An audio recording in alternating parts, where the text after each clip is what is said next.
Assalamualaikum warahmatullahi wabarakatuh. Di sini saya akan mempresentasikan materi mengenai topologi jaringan. Pertama-tama saya akan menjelaskan biodata saya terlebih dahulu. Perkenalkan, nama saya Ahmad Fatina Rizkona dari kelas 11 TKJ 1 dan saya bersekolah di SMK Negeri 5 Batam.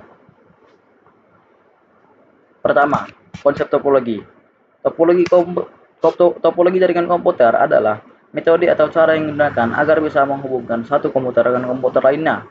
Struktur atau jaringan yang digunakan untuk menghubungkan satu komputer dengan komputer lainnya bisa digunakan menggunakan kabel ataupun dengan nirkabel, yaitu tanpa kabel.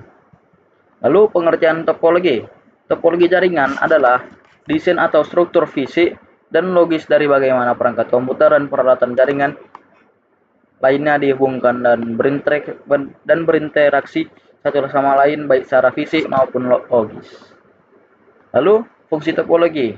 Topologi jaringan berfungsi untuk mengetahui bagaimana masing-masing komputer atau host dalam jaringan komputer dapat saling berkomunikasi satu sama lain. Topologi jaringan adalah suatu teknik untuk menghubungkan komputer yang satu dengan komputer lainnya yang merangkai menjadi sebuah jaringan, di mana penggunaan topologi jaringan didasarkan pada biaya, kecepatan akses data, ukuran, maupun tingkat konektivitas yang akan mempengaruhi kualitas maupun efisiensi suatu jaringan. Dalam pemilihan topologi, harus dipertimbangkan pada beberapa faktor. Hal ini akan mempengaruhi kualitas, efektivitas, dan efisiensi juga. Faktor-faktor tersebut antaranya sebagai berikut. 1.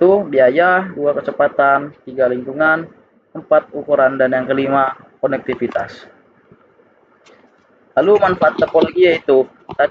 Arah jalur internet menjadi jelas, jadi memudahkan network engineer untuk melakukan konfigurasi. Yang kedua, dapat meminimalisir biaya instalasi jaringan karena semua sudah dihitung dengan matang dalam topologi jaringan. Jadi minim kemungkinan perangkat kelebihan maupun kurang. Yang ketiga, memudahkan dalam maintenance maupun di-upgrade di sisi network engineer karena semua telah terstruktur dengan rinci. Pemberian lebar di setiap kabel juga akan menjadi nilai plus. 4. Penggunaan menjadi sangat mudah di sisi user karena semua saling berkomunikasi dengan baik. Ya, saya akan langsung menjelaskan jenis-jenis topologi. Pertama, ada topologi bus, yaitu topologi jaringan yang lebih sederhana. Umumnya topologi jaringan ini dilakukan pada instalasi jaringan berbasis kabel koaksial. Topologi bus menggunakan kabel koaksial pada sepanjang node klien dan konektor. Jenis konektor yang digunakan adalah BNC, terminator, dan TBNC. Lalu kelebihan topologi bus adalah penambahan klien atau workstation baru mudah dilakukan. Yang kedua, mudah digunakan dan sangat sederhana. Dan yang ketiga, biaya instalasi murah karena kabel yang digunakan sedikit. Lalu kekurangannya ada yaitu sering terjadi tabrak arus data, proses pengiriman dan penerimaan data kurang efisien, dan yang ketiga, topologi bus yang lama sulit untuk dikembangkan, dan terakhir, jika ada masalah pada kabel, misalnya terputus, maka komputer workstation akan terganggu. Lalu, yang kedua ada topologi linear. Topologi linear atau sering disebut dengan topologi bus berurut. Umumnya topologi ini hanya menggunakan satu kabel utama sebagai komputer konektor masing-masing titik sambungan pada setiap komputer. Kelebihan topologi linear adalah 1. Mudah dikembangkan, 2. Penggunaan kabel sedikit, 3. Tata letak topologi linear sederhana dan mudah, dan terakhir topologi ini tidak membutuhkan kendali sentral. Dan kekurangannya yaitu keberatan trafik data cukup tinggi dan keamanan data tidak terjamin. Lalu yang ketiga ada topologi ring atau sering disebut dengan topologi cincin. Topologi cincin adalah jenis topologi jaringan yang digunakan untuk menghubungkan sebuah komputer dengan komputer lainnya dalam sebuah rangkaian yang berbentuk pelingkar seperti cincin. Umumnya jenis topologi jaringan ring ini hanya menggunakan LAN card agar masing-masing komputer terkoneksi. Lalu kelebihannya ada biaya instalasinya murah, performa koneksi cukup baik, instalasi dan konfigurasi cukup mudah, dan implementasinya mudah dilakukan. Lalu kekurangannya yaitu jika terjadi masalah troubleshooting, jaringan ini terbilang rumit. Lalu sangat rentan terjadi tabrakan arus data, dan juga jika salah satu koneksi bermasalah, koneksi pada jaringan akan terputus. Dan yang keempat adalah Topologi star atau disebut dengan topologi bintang adalah topologi jaringan berbentuk bintang di mana umumnya menggunakan hub atau switch untuk koneksi antar klien. Topologi jaringan komputer ini paling sering digunakan saat ini karena memiliki banyak kelebihan.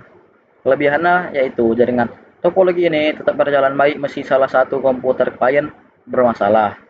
Kedua, tingkat keamanan data pada topologi ini cukup baik.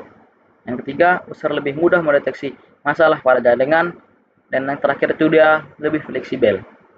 Kekurangannya yaitu topologi ini terhitung mahal karena menggunakan cukup banyak kabel. Dan kedua, seluruh komputer dalam jaringan ini akan bermasalah jika hub atau switch mengalami masalah. Dan juga topologi ini juga sangat tergantung pada terminal pusat. Yang kelima ada topologi mesh. Adalah sebuah topologi yang bisa digunakan untuk rute yang banyak.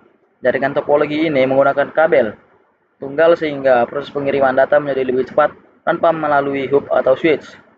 Kelebihannya itu bandwidth limitnya cukup besar, security data pada topologi ini sangat baik, dan juga tidak terjadi tabrakan arus data karena jalur pengiriman data sangat banyak.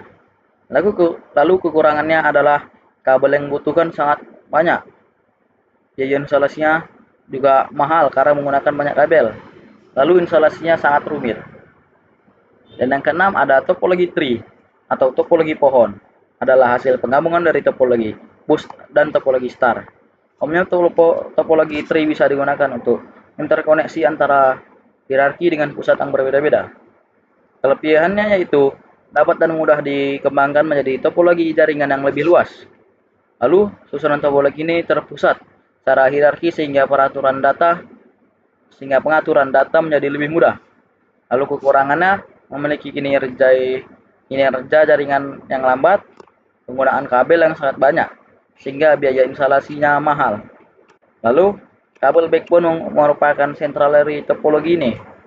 Dan yang terakhir, bila komputer bagian atas bermasalah, maka komputer bagian bawah juga akan bermasalah. Lalu yang terakhir, ada topologi hybrid. Adalah gabungan dari beberapa topologi yang berbeda dan membentuk jaringan baru. Dengan kata lain, jika ada dua atau lebih topologi yang berbeda terhubung dalam satu jaringan, maka topologi jaringan tersebut akan membentuk topologi hybrid. Kelebihannya bersifat fleksibel dan juga penambahan koneksi lain pada topologi ini menjadi sangat mudah. Lalu kekurangannya ada proses instalasi yang cukup rumit, manajemen topologi hybrid sangat sulit dilakukan, dan biaya untuk membuat topologi ini cukup mahal. Sekian presentasi mengenai topologi jaringan dari saya. Jika ada kesalahan kata, mohon dimaafkan. Wassalamualaikum warahmatullahi wabarakatuh.